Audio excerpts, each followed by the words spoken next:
World Update 10 for Microsoft Flight Simulator is for the USA and US territories. Now for me, this one was a bit of a surprise. I wasn't expecting Microsoft to return back to the US for another update. It's a good surprise though, and nice to see they've put some extra work in to much of the terrain and many of the cities. Now on the screen you can see a few comparisons right here.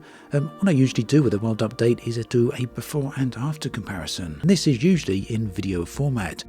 Unfortunately, had a bit of a disaster and managed to lose the before video footage, so hopefully you all don't mind too much on this particular occasion, and just for once we're going to go with photos with screenshots rather than footage. But as you can see, some of the before and after, well, there's a lot of difference here, so some nice improvements.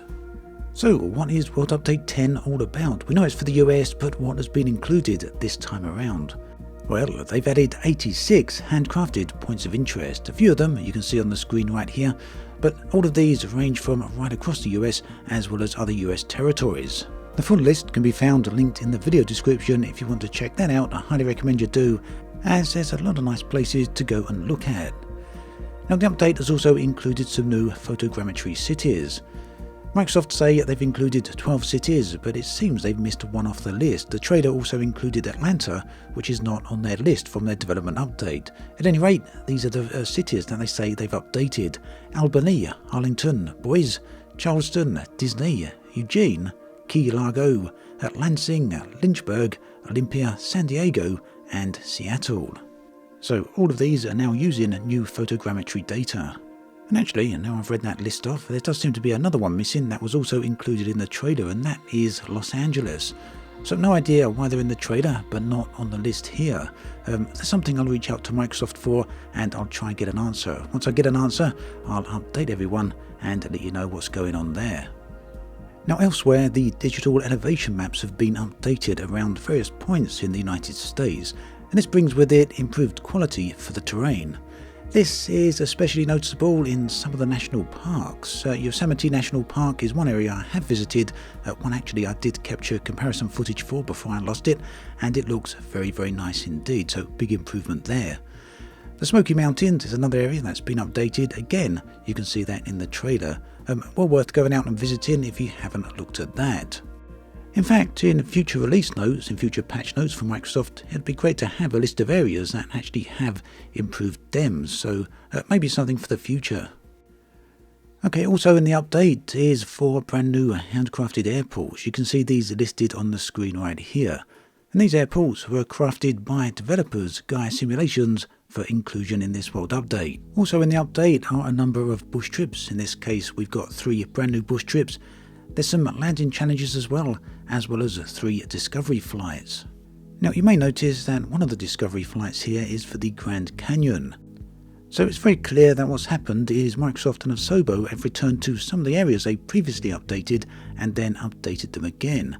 The Grand Canyon was originally updated, I do believe, in World Update 2, which was also a USA update. There's also places such as Mount Rushmore which were included in World Update 2, so like I say, it seems they've gone back to these and overhauled them yet again. Now talking of that, a little while ago, Jörg Newman, head of Microsoft Flight Simulator, also mentioned the same when it came to London. He said that he wanted to return to London again and improve the photogrammetry there.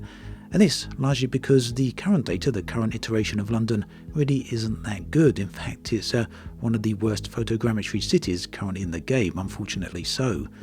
So Microsoft, very much aware of that, want to return to it and improve it sometime in the future.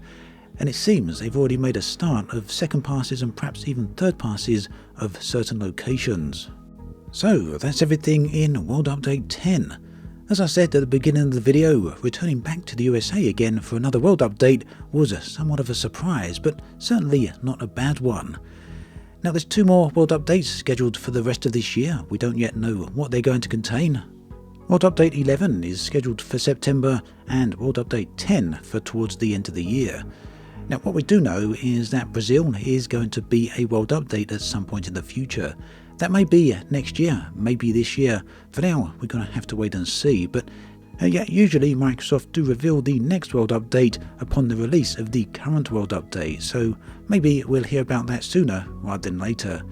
Either way, no big updates in July. They've skipped July, and instead the next big update, Sim Update 10, is scheduled for August. I've already got a video out detailing some of what we know about that, so do check out the links in the video description. I'll try and remember to link it on the screen right here as well. At any rate, that brings us to the end of this video. As always, thanks for watching, and I'll catch you guys and girls next time.